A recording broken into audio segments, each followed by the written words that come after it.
नमस्कार दोस्तों, डेट है आज की 2 अप्रैल 2022 और स्वागत है आपका एडिटोरियल डिस्कशन में। आज देखो, हिंदू में डिस्कस करने वाले आर्टिकल्स नहीं हैं। जैसे श्रीलंका क्राइसिस, ये हमने ऑलरेडी डिस्कस कर लिया है, रिपीटिशन है। तो अलग आर्टिकल्स हम डिस्कस करेंगे, एक इंडियन एक्सप्रेस का, एक बिजनेस लाइन का। इंडियन एक्सप्रेस का आर्टिकल जो हम डिस्कस करेंगे वो इंडिया पाकिस्तान ट्रेड से संबंधित डिस्कस करेंगे, और बिजनेस लाइन का जो आर्टिकल हम डिस्कस करेंगे गर्ल एजुकेशन, बेटी बचाओ बेटी पढ़ाओ के एनालिसिस से संबंधित है। मतलब ये प्रोग्राम कितना सफल रहा, किसमें सरकार गलत कर रही है, क्या अच्छा कर रही है, वो सब चीज़ें हम डिस्कस करेंगे। कोट है आज का, people without knowledge of their past history, origin and culture is like a tree without roots. मतलब देखो, लोगों को अगर अपनी पास्ट हिस्ट्री, ओरिजिन और कल्चर का ज्ञान नहीं है, नॉलेज नहीं है, तो इसका मतलब वो एक ऐसे पेड़ की तरह है जिनके रूट्स नहीं है। तो अपनी पास्ट हिस्ट्री, ओरिजिन और कल्चर की नॉलेज होना बहुत ज़्यादा जरूरी है। हिस्ट्री से संबंधित कुछ लिखना हो, हिस्ट्री की इंपॉर्टेंस के बारे में कुछ लिखना हो, तो इस कोट का इस्तेमाल आप कर सकते हो। उसी प्रकार से कल्चर के बारे में लिखना हो तब भी इस कोट का इस्तेमाल किया जा सकता है। चलिए डिस्कशन स्टार्ट करते हैं। First important article India Pakistan relations से संबंधित है। आप जीएस पेपर सेकंड के इस टॉपिक से आर्टिकल को रिलेट कर सकते हो।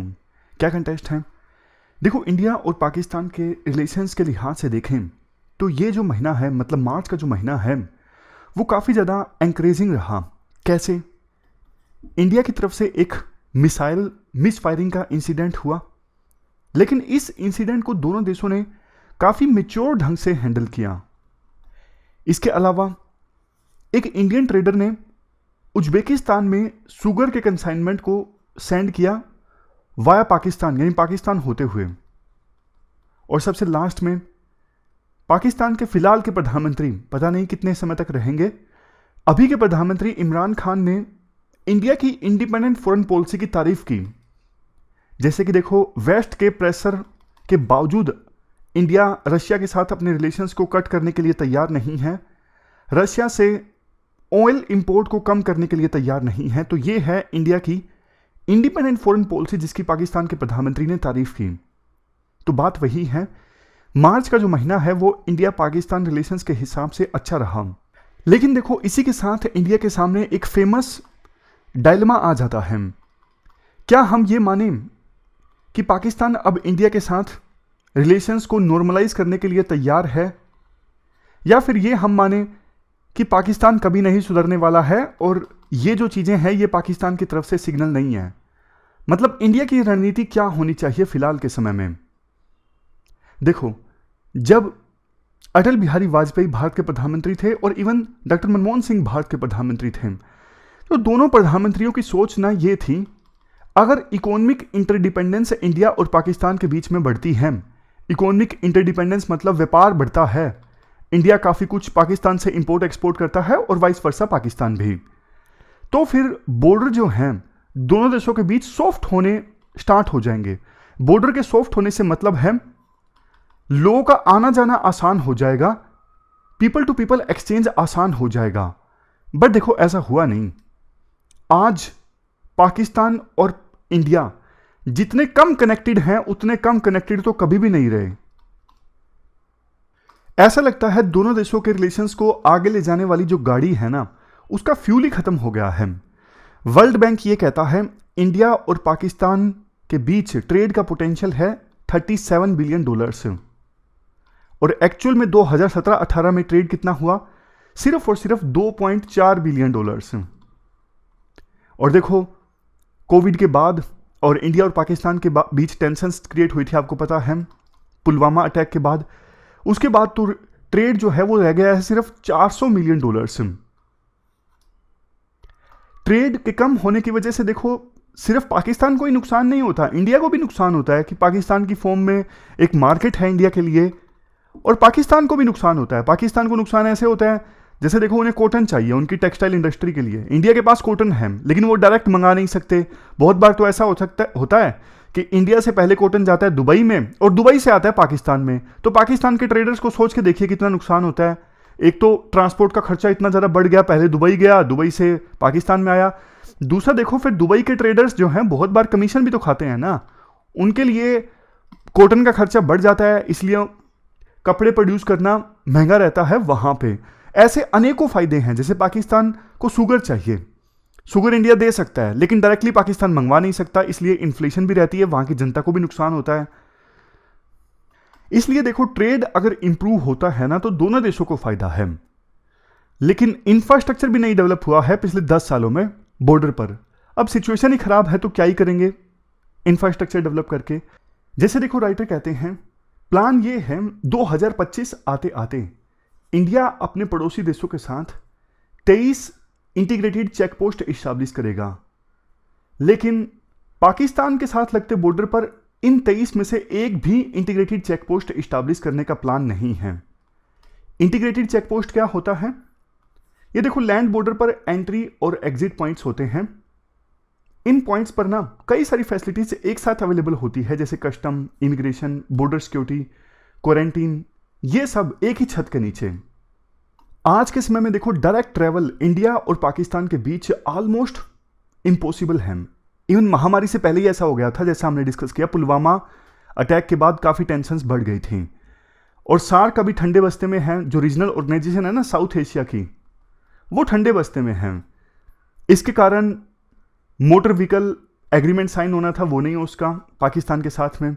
बाद में BBIN बांग्लादेश, भूटान, इंडिया, नेपाल, इन देशों ने मिलकर साइन करना था, लेकिन भूटान ने भी कदम पीछे खींच लिए। और भी एग्रीमेंट्स है, जैसे देखो सार्क में पावर को लेकर कोऑपरेशन का एग्रीमेंट था, वो भी ठंडे बस्ते में है। तापी जो पाइपलाइन इस्टेब्लिश होनी थी, इसके थ्रू गैस आनी थी तुर्कमेनिस्तान से पाकिस्तान और अफगानिस्तान होते हुए इंडिया, ये गैस पाइपलाइन का प्रोजेक्ट भी आगे नहीं बढ़ सका है। सिचुएशन देखो आज के समय में ये है, पाकिस्तान इंडिया के साथ कनेक्टिविटी इंक्रीज करना चाहता ही नहीं। मतलब पाकिस्तान की जो सिविलियन लीडरशिप है ना, ये इमरान खान और दूसरे नवाज शरीफ टाइप की सिविलियन लीडरशिप, इन्होंने तो इंडिया के साथ रिलेशंस को पूरी तरह से मिलिट्री के भरोसे छोड़ दिया है कि जो मिलिट्री डिसीजन लेगी वही होगा। ज़्यादा फोकस आज के समय में पाकिस्तान का है CPEC के ऊपर, लेकिन CPEC भी ठंडे बस्ते में है। अब थोड़ा तो देखो पाकिस्तान को भी समझ में आया होगा कि चाइना के ऊपर पूरी तरह से डिपेंडेंट नहीं हुआ जा सकता। श्रीलंका की हालत देख लीजिए आप, श्रीलंका भी पार्ट था चाइना के बेल्ट एंड रोड इनिशिएटिव का, क्या हाल है। नेपाल का हाल देख लीजिए, नेपाल अब आज के समय में USA की मदद लेने को मजबूर हो रहा है। पहले उन्होंने भी बड़े बड़े सपने संजोए थे चाइना के बेल्ट एंड रोड इनिशिएटिव से। और वैसे देखो, इंडिया को ना पाकिस्तान के साथ रिलेशंस, खास करके ट्रेड रिलेशंस, सिर्फ इसलिए नहीं सुधारने चाहिए कि पाकिस्तान की फॉर्म में एक मार्केट है। मेन चीज देखो ये है, इंडिया एक ग्लोबल पावर बनने का एम्बिशन रखता है, आपको भी पता है। लेकिन सोच के देखिए, जैसे ही इंडिया की जो प्रोमिनेंस है बढ़ने लगेगी वर्ल्ड स्टेज पर, तो लोकल लेवल पे पाकिस्तान बॉर्डर को अनस्टेबल जब कर देगा, आतंकवाद बढ़ जाएगा, फिर इंडिया की किरकिरी होनी स्टार्ट हो जाएगी। इंडिया के जो रिसोर्सेज हैं वो बॉर्डर पर खर्च होने लगेंगे। तो भलाई इसी में है कि पाकिस्तान के साथ पीस रहे, हर लिहाज से इंडिया की भलाई है। बेशक उसके लिए इंडिया को पहला कदम लेना पड़े, लेकिन इंडिया का बहुत फायदा है इससे। क्योंकि कई बार ना एक्सपर्ट्स ये बोलते हैं इंडिया तो स्टेप लेता है, जैसे प्रधानमंत्री मोदी ने स्टेप लिया था जब वो प्रधानमंत्री बने, तो वो कैसे देखो मतलब अनएक्सपेक्टेडली वो पाकिस्तान की यात्रा पर गए थे। उस समय नवाज शरीफ थे पाकिस्तान के प्रधानमंत्री, उनका जन्म दिवस था। तो ये ना बहुत अच्छी पहल थी रिश्ते सुधारने की। लेकिन उसके बाद पठानकोट पर हमला हो गया, तो पाकिस्तान ने ना उसे रेसिप्रोकेट नहीं किया। पाकिस्तान का जो डीप स्टेट है ना, उनका वेस्टेड इंटरेस्ट है, वो चाहता ही नहीं इंडिया के साथ रिलेशंस इंप्रूव हो। क्योंकि देखो, इंडिया के साथ रिलेशंस इंप्रूव होंगे तो पाकिस्तान की आर्मी की जो वैल्यू है ना, वो कम हो जाएगी पाकिस्तान में। और पाकिस्तान की आर्मी ऐसा नहीं चाहती कि हमारी वैल्यू कम हो। उनका तो पाकिस्तान की आर्मी तो पाकिस्तान में बिजनेस चलाती है, बहुत बहुत होटल्स चलाती है, मॉल्स उन्होंने ओपन करके रखे हैं। तो उनका वेस्टेड इंटरेस्ट है, वो नहीं चाहते रिलेशन से इंप्रूव हो। बट देखो, इंडिया का इंटरेस्ट है, तो इंडिया को ना थोड़े यूनिलेटरल मेजर लेने चाहिए, मतलब अपने आप से स्टेप्स उठाने चाहिए, बेशक पाकिस्तान रेसिप्रोकेट ना करे। जैसे सबसे पहला स्टेप तो ये है, इंडिया ऐसे स्टेप्स उठाए जिससे पाकिस्तान को भी फायदा हो, इंडिया को भी फायदा हो, लेकिन वो कश्मीर से संबंधित ना हो। क्योंकि देखो, कश्मीर से संबंधित इंडिया अगर पाकिस्तान को किसी प्रकार की कोई भी रियायत देगा ना, तो इसके डोमेस्टिक पॉलिटिक्स में कंसिक्वेंसेस हैं।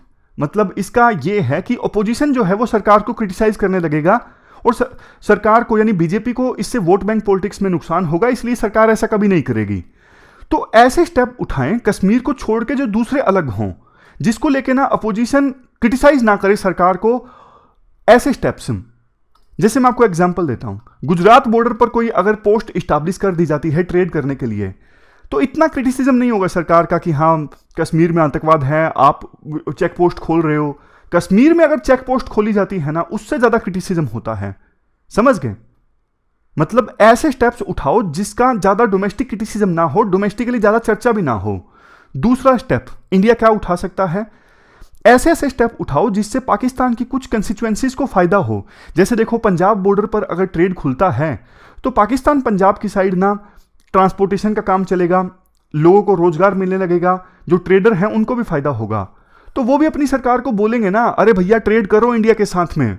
तो जो स्पेसिफिक कुछ इकोनॉमिक कंस्टिट्यूएंसीज हैं ना, जैसे ट्रांसपोर्टर्स हैं, लेबर सेगमेंट्स हैं, उनको टारगेट करके इंडिया कुछ पाकिस्तान को रियायत दे, जिससे कि वो लोग, वो सेगमेंट्स, वो सेक्शंस पाकिस्तान की सरकार पर प्रेशर लगाएं इंडिया के साथ ट्रेड करने के लिए। तीसरी चीज, अगर देखो इंडिया कोई रियायत देता है पाकिस्तान को, जैसे इंडिया ने पाकिस्तान को MFN का स्टेटस दे रखा था, मोस्ट फेवर्ड नेशन का, लेकिन पाकिस्तान ने इंडिया को नहीं दे रखा था। तो ऐसे मुद्दों को ना इंडिया इंटरनेशनली लेके जाए ताकि पाकिस्तान के ऊपर प्रेशर क्रिएट किया जा सके कि हम तो ट्रेड चाहते हैं लेकिन पाकिस्तान ट्रेड चाहता ही नहीं है। क्योंकि पाकिस्तान ने अपने नेशनल सिक्योरिटी पॉलिसी में ना बड़े बड़े दावे किए हैं कि हम शेयर्ड इकोनॉमिक अपॉर्चुनिटीज का फायदा उठाएंगे। तो इंटरनेशनली पाकिस्तान को एक्सपोज किया जा सके कि कहां उठा रहे हो आप, इंडिया ने तो आपको इतनी रियायत दी है, इंडिया चाहता है ट्रेड हो, साउथ एशिया में पीस आए, साउथ एशिया प्रोस्पर हो, लेकिन आप तो चाहते ही नहीं। तो डिप्लोमेटिकली इंडिया इन इश्यूज को उठाए। जैसे देखो, 2 यूनिलेटरल इनिशिएटिव्स का एग्जाम्पल राइटर देते हैं। यूनिलेटरल इनिशिएटिव मतलब वो इनिशिएटिव जो इंडिया अपने आप से उठा ले बिना पाकिस्तान के एग्रीमेंट हुए। बाइलेटरल इनिशिएटिव मतलब दोनों देश मिलकर उठाएं। ट्राइलेटरल मतलब तीनों देश मिलकर उठाएं। तो ये मतलब है, कंफ्यूज मत होइएगा। तो राइटर ये कहते हैं, एक तो देखो इंडिया पाकिस्तान के गुड्स पर इंपोर्ट ड्यूटी को कम कर सकता है, इससे इंडिया को भी फायदा होगा, पाकिस्तान को भी फायदा होगा। पाकिस्तान को फायदा यूं होगा, पाकिस्तान के ट्रेडर्स अपना माल इंडिया में एक्सपोर्ट कर सकेंगे।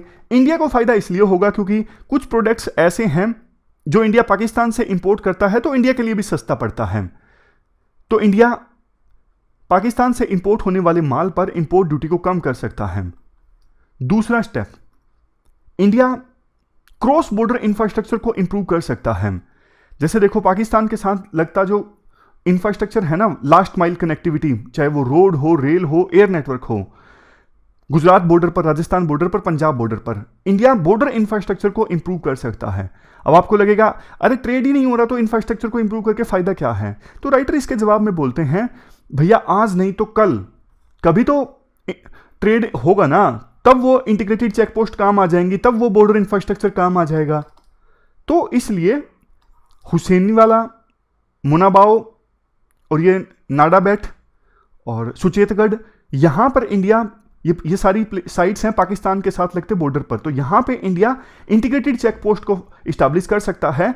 बेशक पाकिस्तान इसका रिस्पॉन्स दे या ना दे, लेकिन इंडिया देगा। इंडिया ये करता है तो पाकिस्तान के लोगों को सिग्नल मिलेगा कि इंडिया तो ट्रेड करने के लिए तैयार है, पाकिस्तान के ऊपर प्रेशर इंक्रीज होगा, और लॉन्ग टर्म में जब भी पाकिस्तान ट्रेड ओपन करेगा तब इन चेक पोस्ट का, तब इन इंफ्रास्ट्रक्चर का फायदा होना ही है। तो ये हमने पूरा आर्टिकल डिस्कस किया इंडिया पाकिस्तान रिलेशंस से संबंधित। चलते हैं आगे। इसके बाद next article girl education schemes से संबंधित है। आप GS पेपर सेकंड के इस टॉपिक से आर्टिकल को रिलेट कर सकते हो। क्या कंटेक्स्ट है? एज सच देखो कोई स्पेसिफिक कंटेक्स्ट नहीं है, लेकिन इंट्रोडक्शन में कहा जाता है डेवलपिंग कंट्रीज में ना खास करके गर्ल एजुकेशन के प्रमोशन पे काफ़ी फोकस किया जाता है सरकारों के द्वारा। गर्ल्स काफ़ी बार स्कूल्स में जाना छोड़ देती हैं, जैसे 10वीं क्लास पास करने के बाद या फिर 12वीं क्लास पास करने के बाद, और जल्दी उनकी शादी हो जाती है। इंडिया भी एक्सेप्शन नहीं है, इंडिया में भी जेंडर डिस्पैरिटीज़ काफ़ी ज़्यादा है। जैसे देखो, सेंसस 2011 के अनुसार इंडिया में मेल्स में लिटरेसी रेट थी 82.14% और फीमेल में कितनी 65.46%। हालांकि देखो 2021 में सेंसस होना था, अभी हुआ नहीं है, कोरोना आ गया, अब जल्द ही सेंसस कंडक्ट होगा और उसका डेटा देखेंगे कि कितना सुधार हुआ है। बट और भी इंडिकेटर्स आप देखिए, ग्लोबल जेंडर गैप रिपोर्ट 2021, इसके अनुसार इंडिया की जो रैंक है ना कितनी है, 114 आउट ऑफ 156। देखो एक बात तो साफ है, अगर महिलाएं ज़्यादा से ज़्यादा एजुकेशन हासिल करती हैं ना तो इसके बहुत सारे डायरेक्ट और इनडायरेक्ट सोशल रिटर्न्स होते हैं, क्योंकि इससे महिलाएं ज़्यादा एम्पावर होती हैं मैरिज संबंधित डिसीजंस लेने में, फैमिली प्लानिंग में। महिलाएं अगर एजुकेटेड हैं तो बच्चों में मालन्यूट्रिशन और दूसरी जो समस्याएं हैं वो कम होती हैं, फैमिली की जो हेल्थ है वो भी इंप्रूव होती है, बहुत सारे फायदे होते हैं। इसके बाद आर्टिकल में ये कहा जाता है, इस संदर्भ में देखो सरकार ने ना काफ़ी सारे प्रोग्राम्स लॉन्च किए हैं, जिसमें से सबसे मेन है बेटी बचाओ बेटी पढ़ाओ। मेन जो ऑब्जेक्टिव है इस प्रोग्राम का ये है गर्ल सर्वाइवल को प्रमोट करना और उनकी एजुकेशन को भी साथ साथ प्रमोट करना। बेटी बचाओ मतलब जो भ्रूण हत्या होती है ऐसी ऐसी घटनाओं को रोकना, और बेटी पढ़ाओ मतलब गर्ल एजुकेशन को प्रमोट करना। तो दो मेन ऑब्जेक्टिव हैं। इसी ऑब्जेक्टिव को अचीव करने के लिए देखो बहुत सारे स्टेट्स ने ना अपनी अपनी फीमेल सेंट्रिक स्कीम्स भी चला के रखी हैं, जैसे कंडीशनल कैश ट्रांसफर्स हरियाणा की स्कीम है, अपना बेटी अपना धन मध्य प्रदेश की स्कीम है, लाडली लक्ष्मी योजना वेस्ट बंगाल में है, कन्याश्री। इसके अलावा केरला में फ्री सैनिटरी नैपकिन्स प्रोवाइड किए जाते हैं, बिहार में स्टेट फंडेड बाइसाइकिल प्रोग्राम है जिसमें साइकिल प्रोवाइड की जाती है। तो ये एग्जाम्पल्स हैं, आप लिख सकते हो। जो बेटी बचाओ बेटी पढ़ाओ प्रोग्राम है ना, शुरुआत में देखो 100 डिस्ट्रिक्ट्स में इंप्लीमेंट किया गया था, जहां पे sex ratio below national average थी। 2015 में इसका फर्स्ट फेज इंप्लीमेंट किया गया था और 2016 में इसे 61 और डिस्ट्रिक्ट्स में एक्सपेंड कर दिया गया। लेकिन देखो अब बात अगर हम करें सरकार का ये प्रोग्राम कितना सफल साबित हुआ है, क्या क्या कमियां हैं। सबसे पहली बात तो राइटर ये बोलते हैं 2015 से लेकर 2019 के बीच में 8.48 बिलियन रुपीस सरकार ने रिलीज किए इस प्रोग्राम के लिए। मतलब एलोकेट इतने किए थे, रिलीज तो वास्तव में कम किए, रिलीज किए सिर्फ 6.22 बिलियन। और बात करें इंपैक्ट कितना हुआ इस प्रोग्राम का, राइटर कहते हैं कि हमने बहुत सारे पेरेंट्स से बात की, लेकिन वो लड़कियां जो स्कूल में इनरोल हुई थी उन पर ना कोई पॉजिटिव इंपैक्ट नहीं पड़ा इस प्रोग्राम की वजह से। क्योंकि देखो ज़्यादातर जो पैसा था ना वो तो सिर्फ एडवर्टाइजमेंट में खर्च कर दिया गया। हमने उन गर्ल्स के पेरेंट्स से जब बात की तो उन्होंने कहा कि हम ना स्कूल नहीं भेजते अपनी बच्चियों को, जिसके काफ़ी सारे रीजंस हैं। एक तो स्कूल्स में टॉयलेट की व्यवस्था अच्छी नहीं होती, टॉयलेट बन तो जाते हैं लेकिन रख रखाव भी तो ज़रूरी है ना, रख रखाव बिल्कुल नहीं होता। दूसरा, स्कूल्स बहुत दूर हैं, स्कूल्स नज़दीक नहीं हैं, और ट्रांसपोर्ट की व्यवस्था नहीं है। तो ये कुछ पॉइंट्स हैं जिसकी वजह से गर्ल्स के जो पेरेंट्स हैं वो अपनी बच्चियों को स्कूल भेजने के लिए तैयार नहीं थे। तो होना तो ये चाहिए था, ये बेटी बचाओ बेटी पढ़ाओ प्रोग्राम इन सब चीज़ों में इंप्रूवमेंट लाता, लेकिन नहीं। 70% से ज़्यादा पैसा तो सिर्फ अवेयरनेस में लगा दिया गया। अवेयरनेस है ग्राउंड लेवल पे अब कि हाँ बेटा और बेटी एक समान है, पहले से काफ़ी इंप्रूवमेंट है। लेकिन देखो वो स्टेप्स उठाने चाहिए थे जिससे वास्तव में चेंज आए। अब क्वेश्चन ये उठता है क्या इस प्रोग्राम की वजह से क्या कुछ लर्निंग आउटकम में इंप्रूव आया, गर्ल्स के पढ़ने की कैपेबिलिटी या फिर मैथ स्किल्स, क्या इनमें कुछ इंप्रूवमेंट आया? नहीं। बेटी बचाओ बेटी पढ़ाओ प्रोग्राम का इन चीज़ों पर कोई पॉजिटिव इंपैक्ट नहीं पड़ा। यहां पर देखो मोर देन 78% फंड्स जो है ना वो सिर्फ मीडिया एडवर्टाइजमेंट पर खर्च किए गए। और डॉक्यूमेंट्स ये भी कहते हैं कई बार तो अंडर यूटिलाइजेशन ऑफ फंड भी हुआ, यानी प्रोग्राम के लिए मान लीजिए 100 करोड़ रुपए एलोकेट किए गए थे ना, कई बार रिलीज कम किए गए और रिलीज भी कर दिए तो आगे फिर स्टेट गवर्नमेंट ने उसे यूज नहीं किए। अगर देखो वास्तव में हमें चेंज लाना है ना ग्राउंड लेवल पे, तो उन स्टेप्स पर ध्यान देना होगा जिनसे वास्तव में सिचुएशन इंप्रूव हो। जैसे अच्छी फैकल्टीज का होना स्कूल्स में, टेक्स्ट बुक्स मुहैया करवाना, घर से स्कूल का जो डिस्टेंस है वो कम होना चाहिए, यानी ज़्यादा से ज़्यादा आप स्कूल्स खुलवाओ, safe mode of transport available होना चाहिए, हाइजीनिक टॉयलेट्स होने चाहिए। अवेयरनेस आप फैलाना जारी रख सकते हो, लेकिन सिर्फ और सिर्फ अवेयरनेस पे फोकस करना और बाकी सब चीज़ों को इग्नोर करना ये सही नहीं है। तो मल्टी प्रोस्ट मल्टी सेक्टरल अप्रोच की आवश्यकता है अगर हम वास्तव में चाहते हैं कि जेंडर डिस्पैरिटी जो है हमारे देश में कम हो। तो ये पूरा आर्टिकल हमने डिस्कस किया। हमारी आज की इस डिस्कशन में इतना ही है। 2 इश्यूज हमने डिटेल से डिस्कस किए। Thank you very much for discussion.